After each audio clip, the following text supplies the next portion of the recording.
Welcome back to our study on the book of Romans. This is the Romans Education Part 1, and this is session 66. Take a look at verse 14. Bless them which persecute you, bless and curse not. And the component that I've labeled this as goodwill.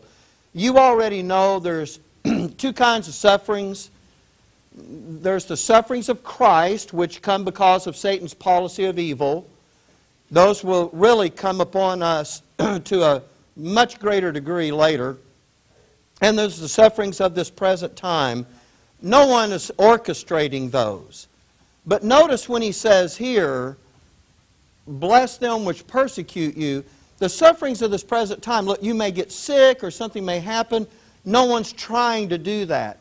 But now, because the word persecute is being used, we realize that this is something that is being done on purpose to you on purpose.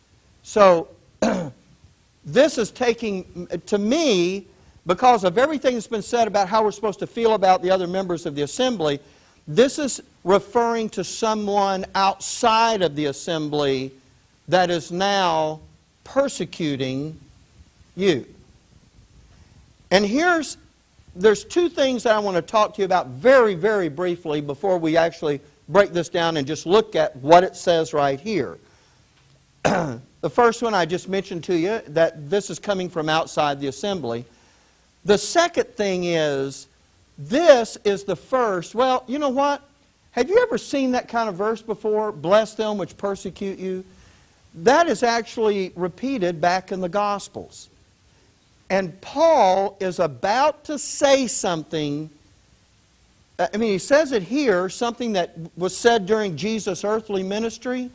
And let me tell you, he's about to repeat that same kind of thing about repeating something that was said back in the Gospels. Let me tell you how often. In the next, from right here, the next 35 verses, he's going to do that 15 times in 35 verses. That is a lot of repetition. Now, I'm not saying we're going to go back to the Gospels to get our doctrine, but there is something that was true for Israel in their program that is also going to be true for the body of Christ in this mystery program. And so Paul is bringing that up. Now, let me focus on the first part, which we're looking at. Bless them which persecute you. Now, the point I want to make about this is, what does it mean to bless? Let me just get that word up. Well, I guess I left it out.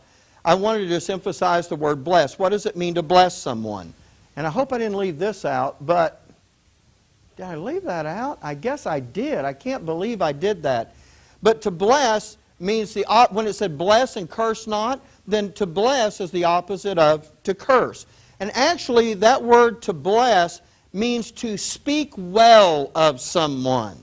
Now, we think about that word bless in other ways, like, you know, someone waves their wand at you and blesses you, you know, like something happened right there. But really, to bless someone is to speak well of them. In the Old Testament, I didn't take you back there, but in the Old Testament, there are plenty of, remember when a son would come to his father and say, you know, give me your blessing. You know, he wants him to speak well of what's going on with him and what's happening in his life. I can't believe I didn't get these definitions down here. But so to curse someone would be the opposite. It would be to say something that would wish ill or harm upon them. Now, let me just go ahead. All right, here it is. To bless generally means the opposite of curse in its various uses. Therefore, it would mean to speak well of someone. To curse is to utter against persons or things words which consign or are intended or supposed to consign them to evil, spiritual or temporal in nature. So in other words, to curse in this is not talking about using profanity. He's talking about intending harmful things to be said about them. And then one more here. Charles Smith says, curse is an invocation of evil upon another. So when we're persecuted, now we're instructed to bless them that persecute you. Now, that is not something that would normally be done. Normally, we would want to get even, and we'd want to say bad things about the other person. By the way, I'm going to tell you how I take this. Because this persecution comes from without, first of all, let me just talk about persecution, because I see this talked about in this way all the time. Just because everything doesn't happen for you the way you want it to, doesn't mean you're being persecuted. You didn't get that promotion. That really doesn't mean your boss is persecuting you. Not having that is not necessarily persecution. And persecution is not limited to being tied to the rack either and, stretched out.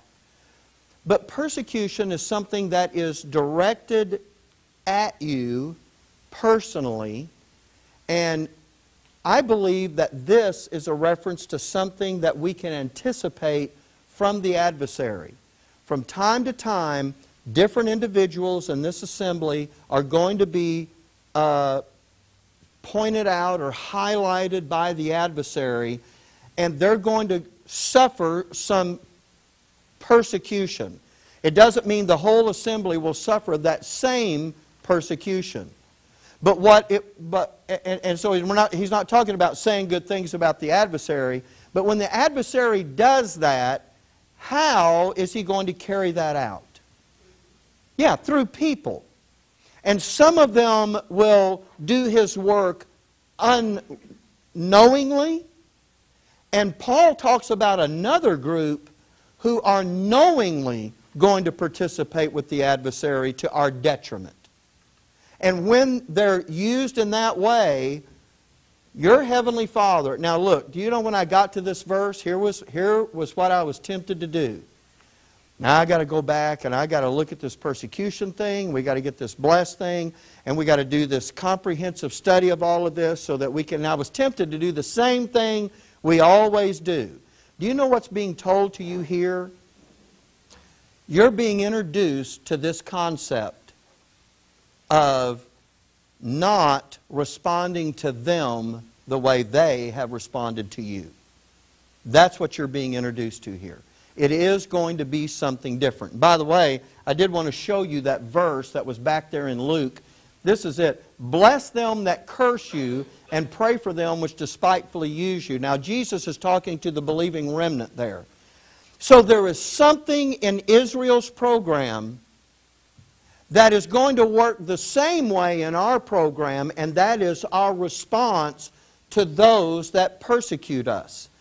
Another one of those things that Paul is going to say that's very similar to something sitting back in Israel's program is, vengeance is mine, I will repay, saith the Lord. Now that's something sitting back in the Old Testament. And yet Paul is going to bring that up here. Because there is a certain behavior that God wants to see from us. Now, just because you've seen it doesn't mean you've heard everything about it that you need to hear.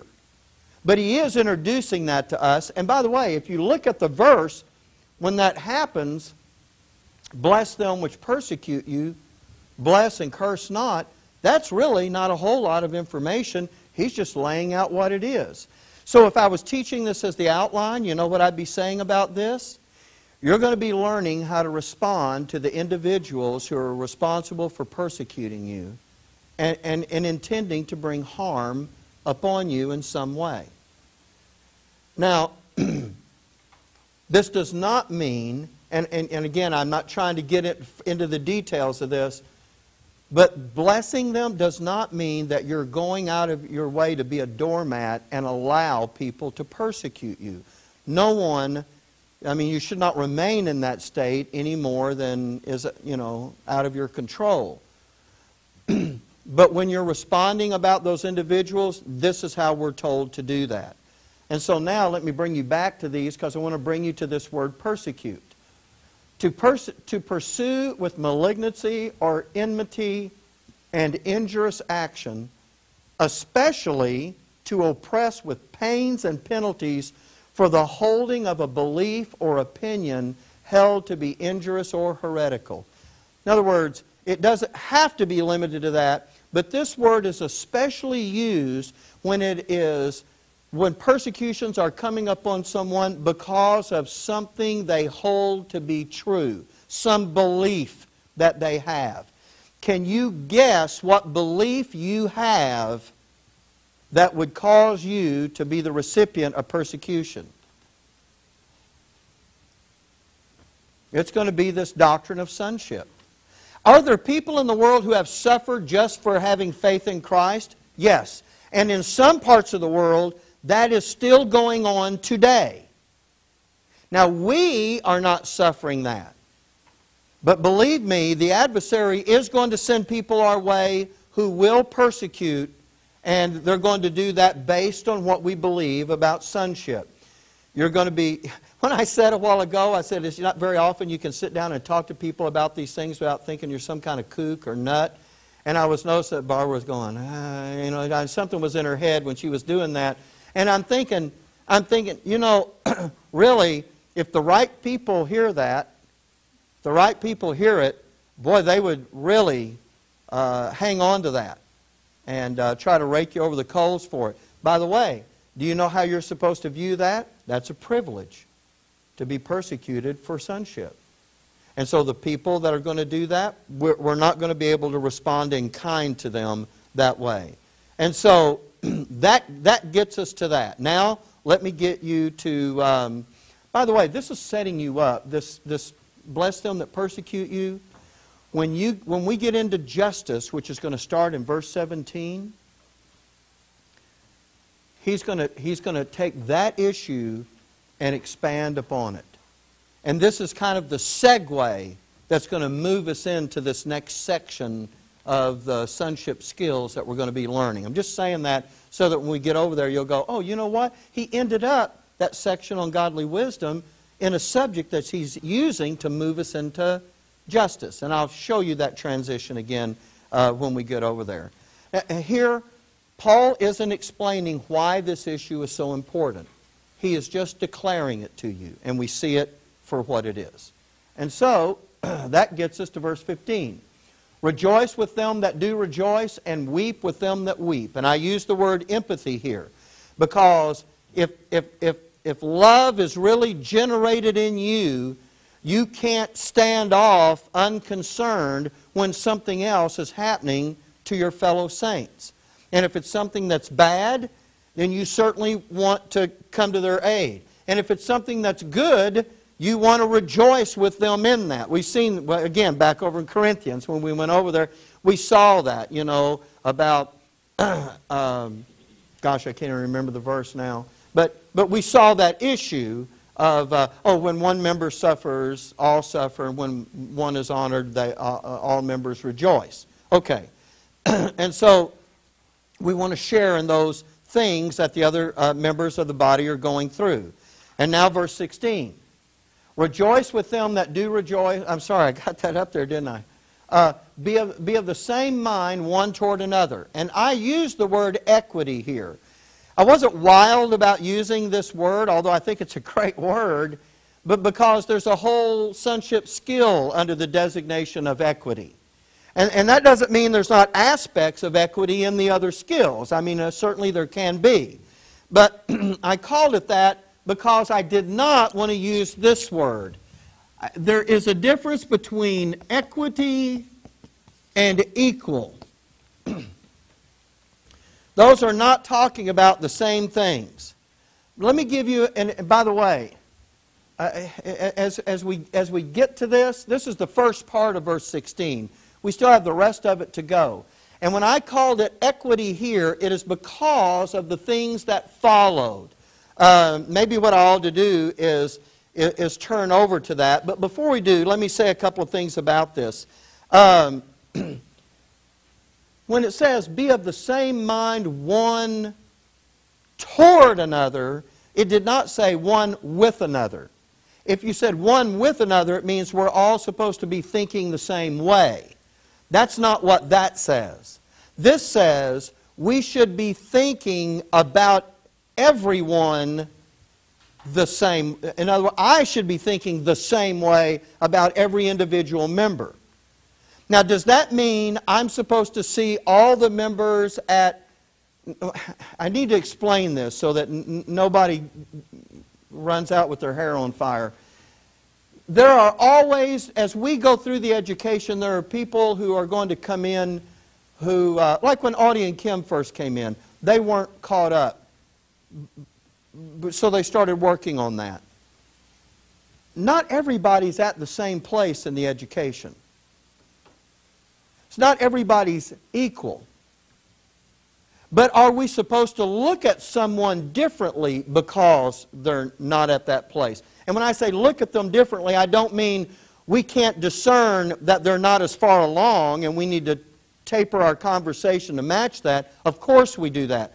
What I'm talking about is in the concern that we have, in the love that we have for each other, the way we value and esteem each other, the way we in honor prefer one another, the way we exhibit loving kindness to each other, the way we exhibit selflessness to each other. Is that supposed to be different among the members here? The answer is no. The answer is no. Linda does the books, and she keeps that up. If someone makes a call, if Sarita calls her up and she says, hey, I lost my sheet, can you tell me what was such and such? And Linda tells her, and then Ruby calls her up, and I'll use Ruby because this is a safe one, and then Ruby calls her up and says, hey, I lost my sheet, can you tell me this? And Linda goes, no, you don't need to know that. Don't call me anymore for that. Click. Okay, well, first of all, yeah, well, okay, Bertha's going, where's my paddle? Okay, so, boy, I got you in trouble. I wasn't even trying. Okay, you understand, she's going to treat every member the same. In other words, you know what? However you minister in this assembly, you should be ministering that way to everybody in this assembly, no matter who they are, right? That's what I'm talking about with equity. I'm talking about that all of those things that we do to have this relationship together in the body, those are the things that are more equitable. And we look out for every member, and we're concerned about every member, and we want every member to get it. Those are the things that I'm talking about here. And by the way, this has brought up a question, and I've been asked this several times now over the last few months. And here's the question. Someone asked me, they're not part of either one of the assemblies here in Texas, they're following outside, but someone asked me, is it okay if we're supposed to be of the same mind one toward another, then is it wrong to have a best friend? Because if we're supposed to be thinking about everybody the same, that means everybody is my best friend, because I can't really have a best friend. Listen, this is not what that is talking about. Because of your individual personality, there will be people that you will meet that you will more readily, kind of attach a liking to than others. In Jesus, look, there were members of the believing remnant. And then there was another group that he sent out that was the 70. And then there was a smaller group of the 12 that walked with him. And even in that 12, there was that inner circle of Peter, James, and John. Did Jesus ever do some things with that inner circle that he did not do with the others? Yes. He only took Peter, James, and John up on the Mount of Transfiguration and was transfigured in front of them. Does that mean he didn't care for the other 9? When he was ministering, did he teach them all? Did he die for them all?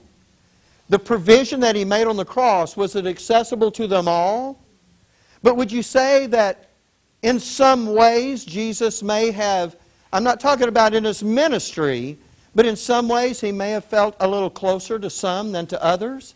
Read the Gospel of John and look how John talks about himself, the disciple whom Jesus loved. I mean, if you're Peter, you're kind of thinking, hey, what am I, chopped liver? I mean, he loved me too. The fact is, he loved all of them, right?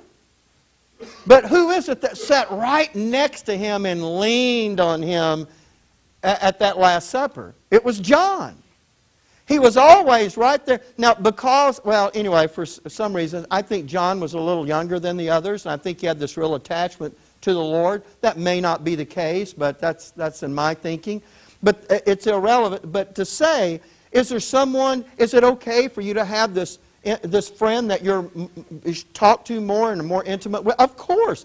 The Bible doesn't give you any instruction about you can't have any best friend. You have to, everybody has to be the same. That's not what's being talked about here. What's being talked about here is our treatment of each other as members of this body and our concern for the edification of every member. And I've got to be just as concerned for Linda's edification as I am for Bob's. And I've got to be just as concerned for Bob's as I do for Barbara's. I've got to, everybody, to me, they're all important. Now, have I known Bob longer than anybody else in this room? Yeah. But does that mean I love Bob more? No, I've known him longer, okay? But my point is that, you know what, there are people you just kind of naturally gravitate to and you want to hang out with, and that's fine. But when it comes to this business of being a body and accomplishing this work and being sons, we shouldn't be looking out and go, I don't really care about Amanda's edification, but I really care about Ruby's. That's the thing that this is correcting right here. That we're not going to treat some member of our body as though it's unimportant. Every member has that kind of importance. You see what I'm saying here, right? So I just want to get that out of the way because I know I've been asked that question several times. Now the rest of verse 16. Be of the same mind one... I did that right. I'm sorry. Mind, here's the rest of it. Mind not high things, but condescend to men of low estate. Be not wise in your own conceits. And I put the word humility down there for that. And the reason I say that is because high things, and I kind of misunderstood this for a long time. I thought high things were kind of prideful thinking. And it's just because, but I didn't read that carefully. Because when you look here, you have things at opposite ends of a spectrum. You have men of low estate. And by the way, that's not talking about a homeless bum that doesn't own anything. That he is of low estate. I know that you can use that term that way, but terms are used in more than one way, as you know. And in this particular case, because, and condescend has more than one meaning. What does it normally mean to be condescending? To kind of be arrogant, right? You're looking down on somebody. That's certainly not what the Bible is saying to us here. Oh, make sure everybody knows how superior you are. That's not what the Bible's doing. But I'm going to give you this meaning in just a moment, but I want to show you the things on opposite ends. Because I've already set the stage for this, because on the other side of this balance you have high things. Well, my writing, it gets sloppy. I'm in a hurry. Those are things at opposite ends of the spectrum. When you understand what it means to be men of low estate and the command to condescend to them, here's what this is talking about. Maybe I should just follow the notes to make sure that I don't get out ahead of myself. High things, folks, are the things that are advanced in our sonship education. And when it says, mind not high things, but he's not saying don't care at all about the things that are ahead for you in sonship. What's more important, or where our focus needs to be, is to condescend to men of low estate. But to get that, you have to know what it means to be men of low estate. And that has to do, once again, with the edification issue. Remember? That's what we were just talking about in the first part of this verse. Be of the same mind one toward another.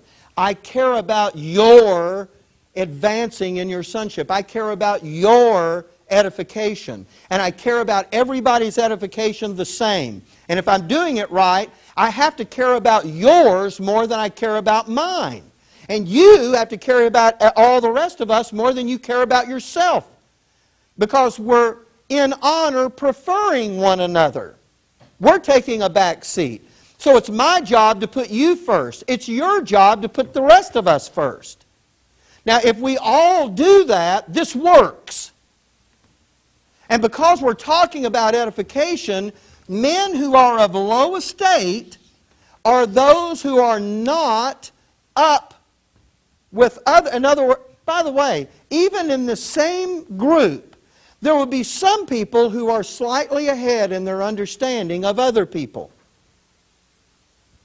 You know where you're always going to be? You're always going to be somewhere in the middle.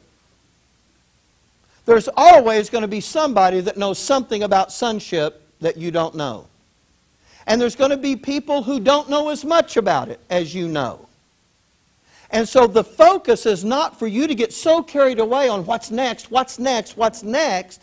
The focus is those people who are not as advanced in their edification, you're going to condescend to them. Now, you know what descend means. It means to come down. And it's not like you're lofted up on a perch and you're surveying your realm. And I see some peasants in sonship down here. And I'm going to graciously bring my royal self down and, you know, bless them by my presence. That's not what's going on here. What is going? You know what this is. What is it to condescend to men of low estate? What are you being asked to do?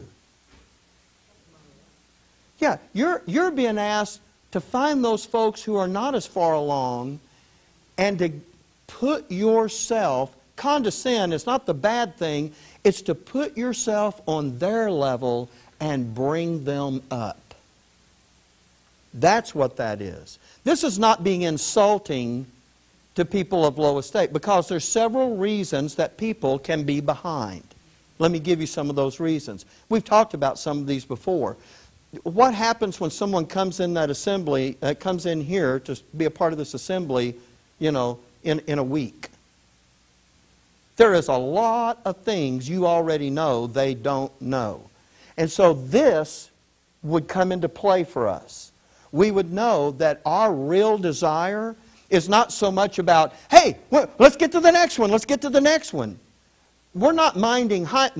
You know, we've seen that term before. This is what's in our thinking. We're not thinking about, oh, let's get to the next one. What I'm thinking about is I'm going to take these folks that have just come in and I'm going to get down to where they are and I'm going to help them along. And that's it. There's another reason that someone can do that. What if someone, and now we have a pretty small group, but when you have a bigger group, you'll have some people, believe it or not, who will come every Sunday and are really not doing the work of sonship. Now, you've seen this in everything you've ever been a part of that's any kind of group at all. You've always got those people that for some reason, they always show up, but they're not engaged. And then what happens one day when the light kind of comes on for them and they go, I need to mean business with this. And they're finally ready to make those commitments to the sonship education. You know what? They've got a lot of catching up to do. And instead of looking at them and going, well, young lady, this is me getting even for the break. Well, young lady, you should have been paying attention all along. So there. That's not how a body operates. Instead, you know what we do? Is we come along to that person. First of all, people are always thinking that. Everybody's going to think about, you know what, I've been fooling around all this time and, you know, now that I mean business, I'm going to be embarrassed about it. Isn't that the way it always worked?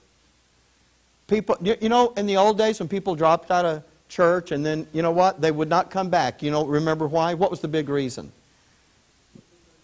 Yeah, they'd always be embarrassed when they came back. Everybody'd be looking at them, right? Did anybody ever do that? I mean, did anybody ever go like, well, what are they doing back? You always just welcome those folks back, right? It's a ploy that happens in your head about that. And well, anyway, I'm getting off on that. But just to say, someone could just be stringing along, and then all of a sudden now they need to be caught up. When they do, this is our verse. Let me give you one more. What if you have an extreme medical condition that takes you out for an extended period of time? Do you remember when Bob was out for months? And, I went over with the DVDs and notes. He kept throwing them out. I don't know. I'm kidding. I mean, you know what? When you're sick and you're not able to stay up, when you come back, that's something this assembly has to be aware of. That, you know what? There's been important things that have gone on.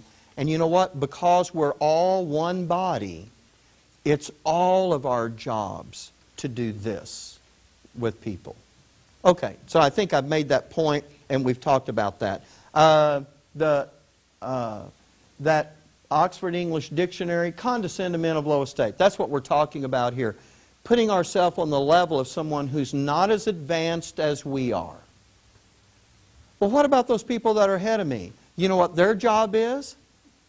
To come along and help you get to where they are. See, this is how that's how that is supposed to work. I have a definition for you here. Condescend. To come down voluntarily, to depart from the privileges. Now, don't get this wrong. Let me give you a context for it. To depart from the privileges of superiority by a voluntary submission to sink willingly to equal terms with inferiors. And he's not talking about someone who is in and of themselves inferior to you. In other words, this always has a context. And in this context, what are we talking about? Someone whose edification is not as advanced. That's what. Because what is this correcting? If you don't have this kind of mindset about, you know what, this is what I want to do. Instead of just getting further and further out ahead of everybody, I want to make sure that these folks that haven't gotten to where we are, we get them put up here. What is that really correcting? Look, there's no room for snobbery in the body, right? We can't afford to start looking around and going, well, you know what? This group right here understands it all, but that new bunch that came... Oh, sorry, Serena. Okay, here we go again. I'm picking on her today. But you know what? If someone came in next week, how about that? Is that better? Okay. Gee, she is so easy. Okay. If someone comes in next week, we can't afford to look at them and say, I invited them a year ago. They should have showed up then. You know what? We can't go, hey, we can't spend any time with that. You know what? They think they're so smart. But you know what? They just don't know half of what we know. You start thinking about that, and we've quit being the kind of body that we're supposed to be. We certainly quit being sons. And so I think everybody gets that. And I don't think anybody has a problem with that. So I'm just saying that no saint ever needs to feel like they're not useful to this body, they're not welcome in this body, and they're not valued by this body. Every member needs to have that. Okay. This wise in your own conceits, we've seen that once already back over in Romans 11:25. For I would not, brethren, that you should be ignorant of this mystery, lest you should be wise in your own conceits, that blindness in part is happened to Israel until the fullness of the Gentiles be come in. If you remember when we were back over there talking about what God had done to bring in this dispensation of Gentile grace, and then he warns them, this isn't going to last forever. The blindness that's happened to Israel is in part. It's not permanent. There is a fullness of the Gentiles that's going to come in, and when it does, this is going to revert back, and God's going to finish His program with Israel. So don't get to thinking, being wise in your own conceits, don't get to thinking that you're the end of it all, and God doesn't have anybody else He's doing anything with. That is a pride issue. So we run into the same thing at the end of this verse in Romans 16, that's saying, be not wise in your own conceits. In other words, yeah, it's a privilege to have advanced in your edification and in your sonship. What are we going to do? What are we going to do if, let's suppose we're over in Ephesians or Philippians, and some other little church in town, some guy gets a hold of this and starts another assembly, and they're going to go through sonship. Now that would be great if that happened. But if they started going through sonship, do we look down on that? Or do we really want them to succeed in that? We want them to succeed in that. And so we're not wise in our own conceits. And we're not ever going to look at them and go, well, what do they know? Misery loves company. Yeah, you're right. Okay, I think everybody's got that. There are some things in this list that might not sit well with everybody, and they're a little bit problematic, and I understand that. I'll give you an example. That bless your enemies thing, not everybody's just jumping up and down to do that one. I get that. But I do want to say that this is exactly what Paul is giving us, that we're going to get details of, and a doctrine that's going to produce this in us. And this is going to be the measure of our conduct and behavior as sons. And really, what God's done here is He is giving us a picture of what it means to be an established son. And He's given it in this whole series of exhortations. Now, they are exhortations, but I think in looking at them, we understand. And by the way, there's a real trap that Satan wants to set here, and I'll use that one for an example. And the trap is, yeah, I got all of these others, but when it comes to bless them that persecute you, I don't really like that one. So I'm going to deal with that one differently. Look, I want to warn you, Satan has already failed with everybody in this room on a number of issues. His general policy of evil meant to keep you from ever understanding that there is a difference between what He is doing with Israel and what He's doing with us as members of the body of Christ. You found that out. His general policy of evil was to keep you from understanding rightly dividing the Word.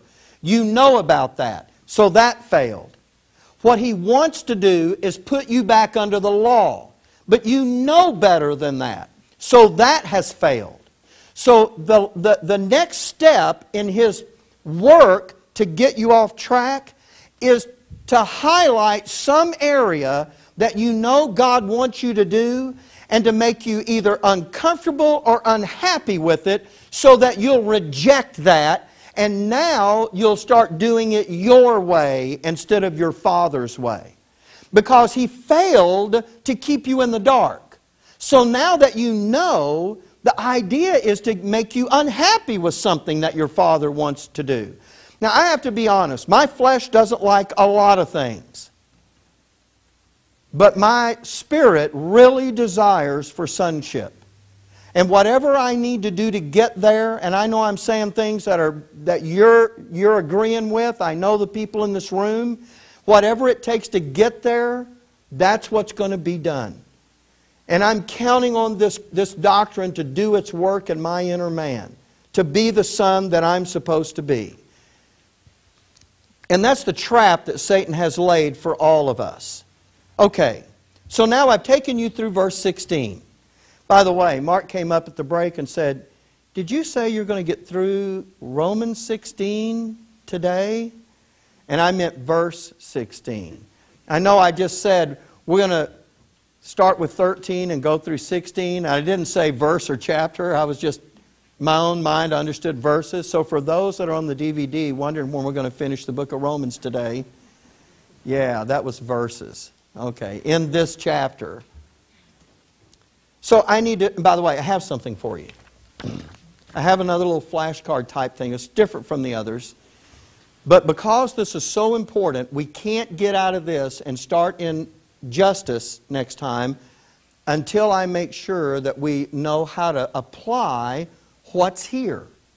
So what is this doing for us? So let me run through this with you. Here we go. Remember we talked about this is all about love, and it is. And let our love be without dissimulation. And, you know, and we have godly loving kindness, and we're kindly affectioned and brotherly love. And this theme of love is all through here. But it really is about your Father's wisdom, because the first way God makes decisions is based on what He values and esteems, or what He loves, right? And once you answer that, that tells you some things about making decisions. So, the wisdom of love, and that's why I called it this, is our love is for the other members, is selfless. Our love is in line with who we are. It is faithful, fidelity to us being sons. Our love defines what we hate. That's the discernment. Our love for the assembly is like family, and that's the loving kindness. Our love is for the other saints, as we in honor prefer them. Our love motivates us in service, and that's that enthusiasm that we have for it. Our love reassures us in tribulations, and that's the patience. Our love meets the needs of others, and that's benevolence. Our love welcomes others, and that's hospitality, and it does it with purpose, by the way. Our love blesses our enemies, and that's the goodwill that we extend even to those who persecute us. And believe me, when that really happens, that's a work of God's grace in you. And then our love shares in the condition of the other saints. That's empathy. And our love guides our thinking toward others, and that's equity. And our love has no place for pride, and that's humility. So I just tried to tie all that in so that you would see that. But now, what does that mean practically?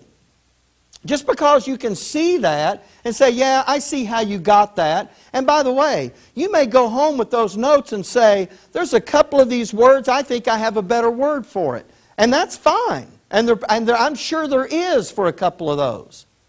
But I have to tell you that we have to be able to do something with this now.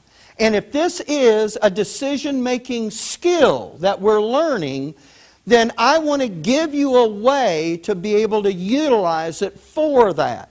Because now you have to start building within yourself, how does this help me make godly decisions? This is what I want to show you right here at the end. And so and this is what I'm going to hand you in just a moment. And there's 100 ways to ask these questions. I just picked one. But you can change up all of them and ask them in a different way. I'll give you an example here. So, in making decisions, we ask. Because I'm taking these things. If you look at your notes and you see those components of being selfless and being having humility and all the things that were in between those two, am I thinking of myself? In other words, when I'm fixing to do something, or I'm about to say something, am I thinking of myself more highly than I ought to think? Do you see how that impacts what you're about to do to ask that question? Does this action properly portray how I value and esteem another member of my body? In other words, what I'm about to say about someone, does it really reflect how I'm supposed to feel about them? And if it doesn't, then guess what? Start talking like a son. Right? Okay, I told you this is not popular, but here it is. Okay. Here's the next one. Am I discharging my office in this assembly? I know we have more to see about these, but I kind of have a fear that it took so long to go through that. A lot of things kind of dropped out of our thinking. But we talked about giving and ruling and mercy. And we really need to be demonstrating in these assemblies. And are we doing that? Here's the next one. How do I feel about those things which are detrimental to our assembly and their edification? And how do I feel about those things which promote it? You see, all I'm doing is coming down through the passage. You know, abhor that which is evil, cleave to that which is good. That's what that comes from. Does this decision I'm about to make, does it demonstrate the affection of family for other members of the assembly? You say, yeah, like my family. I've seen family before. It's kind of like Hatfields and McCoys. But you understand what the Bible's talking about with that. How can I promote and advance the edification of others? How am I going to do that? Is my attitude one of reluctance or enthusiasm as I serve the Lord? You know where that came from. Not slothful in business, fervent in spirit, serving the Lord. I just took those verses and I turned them into the way that we use those components to make godly decisions about what we're going to say or what we're going to do. Does my response to suffering reflect that my hope is real? Because if you're acting like, oh, I'm just totally forsaken and God's abandoned me, then you have forgotten about that hope that saves you from those sufferings. Am I being patient in tribulation, or am I complaining? Am I continuing instant in prayer for those needs that I'm aware of? Because that was the whole thing about prayer, was identifying a need in another person and then determining with your Father how you were going to meet that need. And then through my physical supply, am I meeting the needs of others? And that was the benevolence thing, distributing to the necessity of saints. Now, we're not always going to have somebody in that condition, but when we do, we need to be asking that kind of question. Am I being hospitable in this assembly and in my own home? Is there real, by the way, when you're inviting folks, it ought to be with those purposes in mind that we talked about. Okay? And again, I didn't ask these questions in every way that you could. I'm just giving you one example of working my way down. Am I properly responding to my enemies? Does this decision reflect the equitable way I'm to think about the other members? In other words, am I really looking out for every other member the same way in this assembly?